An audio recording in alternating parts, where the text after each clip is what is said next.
अब हमें यहाँ से निकलना है, हम्म। क्योंकि जिस माँ ने जन्म दिया है और जहाँ हमने जन्म लिया है उससे बढ़कर के दूसरा कोई भी, स्वर्ग से बढ़कर के उपभोग दूसरा हो ही नहीं सकता, इससे बढ़कर के उपभोग हो ही नहीं सकता है, चाहे वो स्वर्ग ही क्यों ना हो।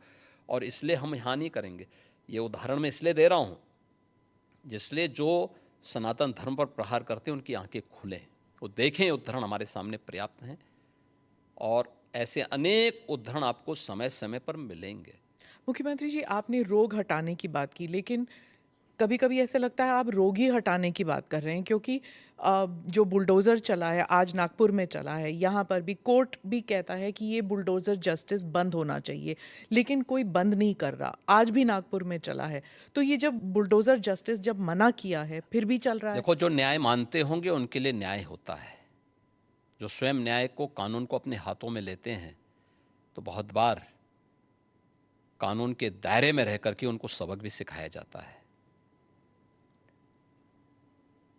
जो जैसे समझेगा उसको उसी भाषा में समझाना चाहिए। हम्म।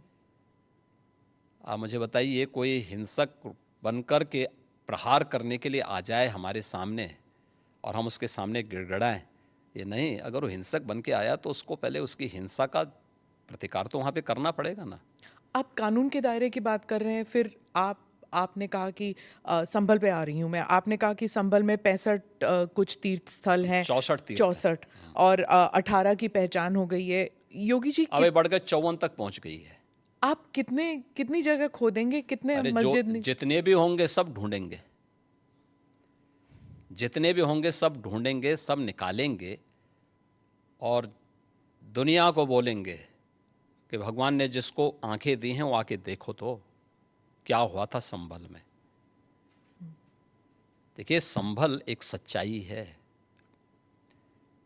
और मैं इसलिए नहीं कह रहा हूं भाई आपको उपासना विधि की पूरी छूट है, कहीं भी आप बनाइए, लेकिन आप तो इस्लाम के मुद्दों से ही भटक करके काम किए हैं। पर ये तो बन चुके हैं अब ये उनको। बन नहीं चुके हैं। इस्लाम कहता है कि किसी भी हिंदू मंदिर या किसी हिंदू घर को तोड़ करके आपके द्वारा बनाए गई कोई भी इबादत गृह ये खुदा को स्वीकार्य नहीं है।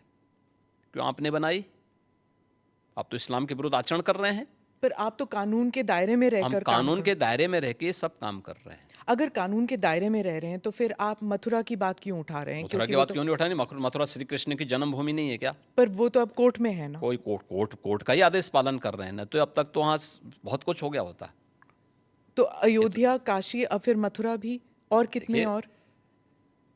आप मुझे बताइए, सनातन हिंदू धर्म के जो महत्वपूर्ण स्थल हैं उन सभी स्थलों को हमारी विरासत के प्रतीक हैं। देखिए, डॉक्टर राम मनोहर लोहिया के नाम पे राजनीति बहुत सारे लोग करते संभल में ही होंगे। 65 निकाल रहे हैं आप, तो फिर 65 नहीं, वहाँ 68 68। 68 सभी तीर्थों को हम निकाल रहे हैं।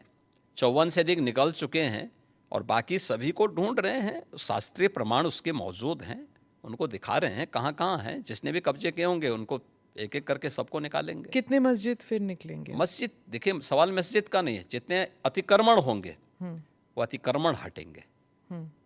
अम, बीते साल रामनवमी के मौके पर बंगाल में जब काफ़ी हिंसा हुई थी, जब प्रदर्शन निकला था, इस बार भी बीजेपी कह रही है कि वहाँ रामनवमी में शोभा यात्रा निकाले जाएंगे।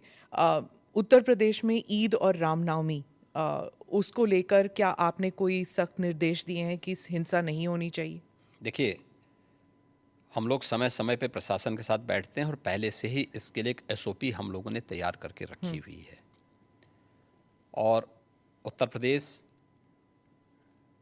पहला राज्य है जिसने माननीय उच्चतम न्यायालय के ही निर्देशानुसार धर्मस्थलों के माइक को, जो उसके परिसर के बाहर आवाज़ आती थी, उसको कंट्रोल कर किया है या उसको उतारा है, कंट्रोल किया है इस संवाद के माध्यम से।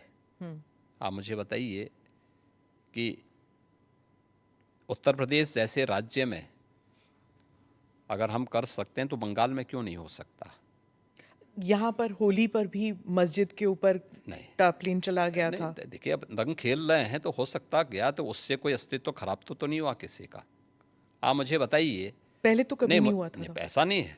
आप मुझे बताइए, मुहर्रम में जुलूस निकलते हैं, क्या उनका झंडे की छाया मंदिर के आसपास या किसी हिंदू घर के ऊपर नहीं पड़ती है क्या? क्या उससे हिंदू घर अपवित्र हो जाता है क्या? ये सख्त निर्देश हैं कि भाई जिसको रंग से परहेज है उस पर मत डालना, लेकिन फिर भी पड़ गया है और प्रशासन उसको साफ करके फिर से नगाई पुताई कर दे रहा है। ये कौन सी बात है? क्या रंग बिरंगे कपड़े पहनते नहीं? हिंदू से ज़्यादा रंग बिरंगे तो मुसलमान ही पहनता कपड़ा, तो फिर रंग से परहेज क्यों? यानी तो दोहरा आचरण है ये तो।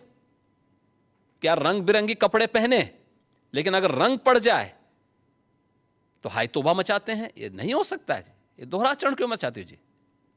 अरे गले मिलो। बहुत सारे मुसलमानों ने रंग में होली खेली है। शाहजहांपुर में तो नवाब साहब की पूरी झांकी निकलती, शोभा यात्रा ही निकलती वहां पे। तो हमने महाकुंभ के दौरान भी देखा था कि कई मुसलमान आए थे। क्या दिक्कत है? हाँ, अच्छी बात थी। अगर कोई अपने को भारतीय मानता है, कुंभ तो सभी भारतीयों का है और आना चाहिए कुंभ में। मैंने तो कहा था जो भारतीय बनकर के आएगा, श्रद्धा भाव के साथ आएगा, उसका स्वागत है। महाकुंभ लेकिन पे- अगर कोई किसी नकारात्मक मानसिकता के साथ आता है तो स्वीकार्य नहीं। जी, महाकुंभ में करोड़ों लोग आए थे। आपने जो फाइनल नंबर्स जिस पर हुआ था, टैली हुआ था, इस नंबर की आपने पुष्टि कैसे की कि देखिए- कितने आए थे? देखिए, यहाँ पे महाकुंभ के दौरान एक हम लोगों ने सीसीटीवी कैमरे लगाए थे। हम लोगों ने